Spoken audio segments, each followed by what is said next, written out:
saya cuma mau ambil untuk anak saya dititip, entah itu di bank atau di mana gitu loh. Karena kita nggak tahu umur sampai kapan kan, gitu loh.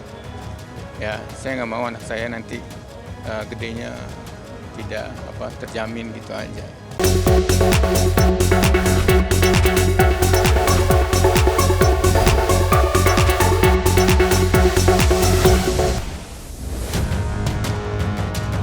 Pemirsa, Clara Sinta mangkir dari sidang gugatan harta gono gini yang dilayangkan Denny Gustaf, mantan suami pertamanya. Clara Sinta disebut-sebut tak memberi kabar jika pada sidang kemarin siang itu ia tak bisa hadir.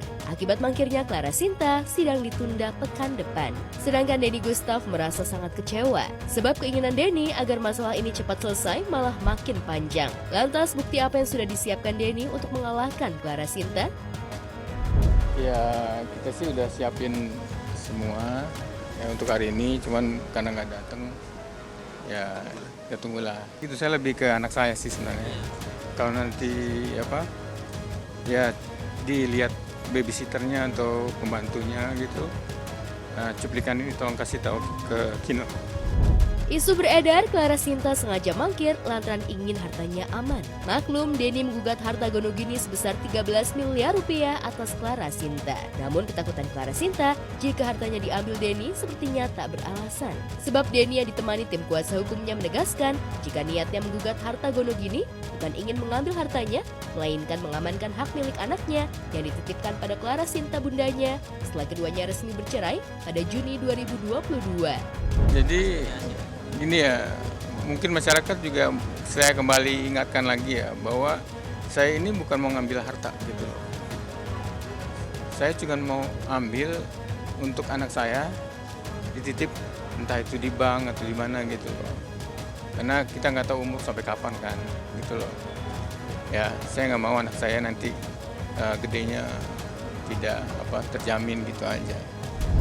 Denny mengungkapkan jika gugatan yang diajukan atas dasar kekhawatiran terhadap jaminan hidup anaknya. Apalagi ketika Clara Sinta memutuskan untuk menikah lagi dengan Alexander Assad pada 30 Agustus 2025 lalu. Denny beranggapan jika perhatian dan kedekatan Clara Sinta dengan anak semakin berkurang. Mirisnya, sejak Clara Sinta menikahi Alexander Assad, quality time antara Denny dan anaknya makin berkurang. Belakangan, ia mengaku makin dipersulit bertemu dengan anaknya. Kekhawatiran Denny terhadap kurangnya perhatian Clara Sinta pada anak. Namun benarkah Clara sengaja mempersulit quality time Denny dengan anak sejak dirinya digugat gono gini? Atau mungkinkah Clara tak ingin memberikan harta gono gini sebagai jaga-jaga finansialnya jika pernikahan keduanya juga berujung cerai? Mengingat baru 52 hari menikah dengan Alexander Assad, Clara sudah ramai di media sosial ingin cerai gara-gara masalah sepele. Mulai dari suaminya gemar nonton drama Cina, kena silent treatment, dan Clara ketahuan masih simpan foto mantan. Di sisi lain, Denny tak kuasa menahan rindu ingin bertemu dengan anak setelah sebulan dilarang bertemu dengan anak tersayang. Jadi ini pesan saya yang tadi saya teruskan bahwa kalau babysitter dan pembantu lihat cuplikan ini, tolong kasih lihat dia. Saya kangen gitu. Baru sebulan saya dilarang untuk ketemu. Nggak boleh karena gugatan ini ya gara-gara gugatan ini saya nggak boleh ketemu. Genderang perang mantan terus ditabuh, hubungan Ruben Onsu dan Sarwenda Tan sepertinya makin memanas. Keduanya bahkan mengutus kuasa hukum untuk meluruskan masalah. Sayangnya, malah kedua pihak saling saut-sautan mengumbar aib dan merasa paling benar dengan membeberkan bukti sesuai dengan versi masing-masing. Wenda yang semula mengaku hanya ingin tak didatangi penagih hutang, akhirnya angkat bicara dan membantah jika selama ini melarang anak-anak bertemu bapaknya. Wenda juga balik menunjukkan sejumlah bukti chat soal jika telah memberikan izin Bensu bertemu dengan anak-anaknya. Sarwenda tidak pernah menghalang-halangi seorang bapak untuk bertemu anaknya. Tidak pernah. Coba buktikan satu saja chattingan klien kami yang ditulis bahwa klien kami tidak membolehkan bapaknya ketemu anaknya. Tidak pernah ada. Hanya bahwa ini ketemu neneknya, pas bersamaan dengan keinginan anaknya pengen main kemana, masa kita harus mendahului yang lain. Nah, ini parenting yang dilakukan Sarwenda. Jadi dia sangat mengetahui keinginan anaknya dan itu diikuti. Ya tinggal komunikasi. Saya pikir nanti bisa juga mungkin kalau ada kesempatan tanya dengan klien kami, itu tidak pernah terjadi yang disampaikan. Iya, kan tinggal dibuktikan. Ada nggak dia bukti kapan ketemunya, di mana ketemunya? Kan harus jangan omong-omong. Nah, kalau kami bisa buktikan dan tunjukkan. Jadi artinya udahlah. Ya, kita nggak usah memperlebar lagi, intinya izinkan saja anak-anak ketemu dengan ayahnya. Kan itu ayahnya, bukan siapa-siapa. Kan begitu kira-kira intinya. Nah, kalau dikatakan misalnya, anak-anak ini sudah besar. Mana ada anak-anak besar? Anak-anak ya anak-anak. Jadi nggak ada alasan untuk tidak memberikan kesempatan yang seluas-luasnya anak-anak itu ketemu dengan Ruben. Ya, nggak ada alasan juga untuk mengantar sekolah aja Ruben harus minta izin gitu loh. Ya, jadi jangan seperti itu.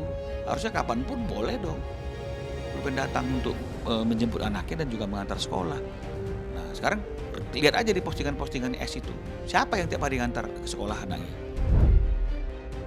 Ruben Onsu melalui Minola Sebayang juga mempertanyakan soal alasan Sarwenda yang terhalang komunikasi lantaran Ruben mengganti nomor. Sebab dalam salah satu chat, Ruben merasa sudah memberitahukannya. Terbukti, setelah riuh di media sosial, akhirnya Ruben bisa berlega hati, bisa berkomunikasi dengan anak-anaknya lagi. Ruben tetap menunggu kejelasan soal kelonggaran untuk bertemu dengan anak-anak seperti sebelumnya. Nomor teleponnya diganti, tapi kalau nggak diinformasikan dari mana tahu lah. Buktinya hari ini Ruben bisa komunikasi dengan anaknya setelah ini rame. Berarti kan udah menggunakan nomor telepon yang benar tadi itu dong. Nah, jadi jangan kita putar sana putar sini, jangan. Ini bukan untuk mencari kebenaran kok, enggak. Ini adalah untuk memperjuangkan hak seorang ayah bertemu dengan anaknya. Ya, dan hak anak untuk bertemu dengan ayahnya. Walaupun hak asuh itu diberikan kepada ibunya, tapi bukan berarti pola asuh, pola didik itu hanya satu pihak. Masalahnya kan ayah punya nomor anak-anak gitu loh. Jadi kayaknya itu udah di ranahnya ayah deh ya, bukan di ranah aku buat menjawab gitu loh. Jadi kan ini antara ayah dan anak-anak nih. Jangan nanya ke aku, nanti aku takutnya dipelintir-pelintir. Kita masih menunggu ya etikat baik dari S itu untuk tidak mempersulit Ruben untuk berkomunikasi, bertemu, bahkan berkumpul sekurang-kurangnya 2-3 kali dalam 3 hari dalam 1 minggu. Kita masih menunggu itu. Ya. Kalau memang misalnya itu tetap tidak diberikan, tentu ya kami akan berdiskusi dengan klien kami ya. Ada beberapa pilihan upaya hukum yang bisa dilakukan.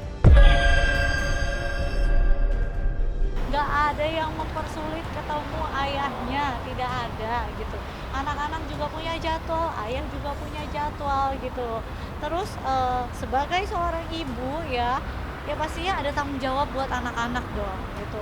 Untuk ngurusin anak-anak. Jadi ya tinggal koordinasi, nanti aku samain jadwalnya mereka gitu. Makanya aku bilang, ayah tinggal WhatsApp aku, tinggal chat aku, sesimpel itu udah. Sementara kuasa hukum masing-masing saling bela kliennya. Wenda memilih terbang ke Korea untuk kerja, sementara Bensu memilih merapatkan barisan ke orang-orang yang bisa menjaga istiqomahnya, setidaknya agar emosinya tak terpancing dan kesabarannya tetap aman.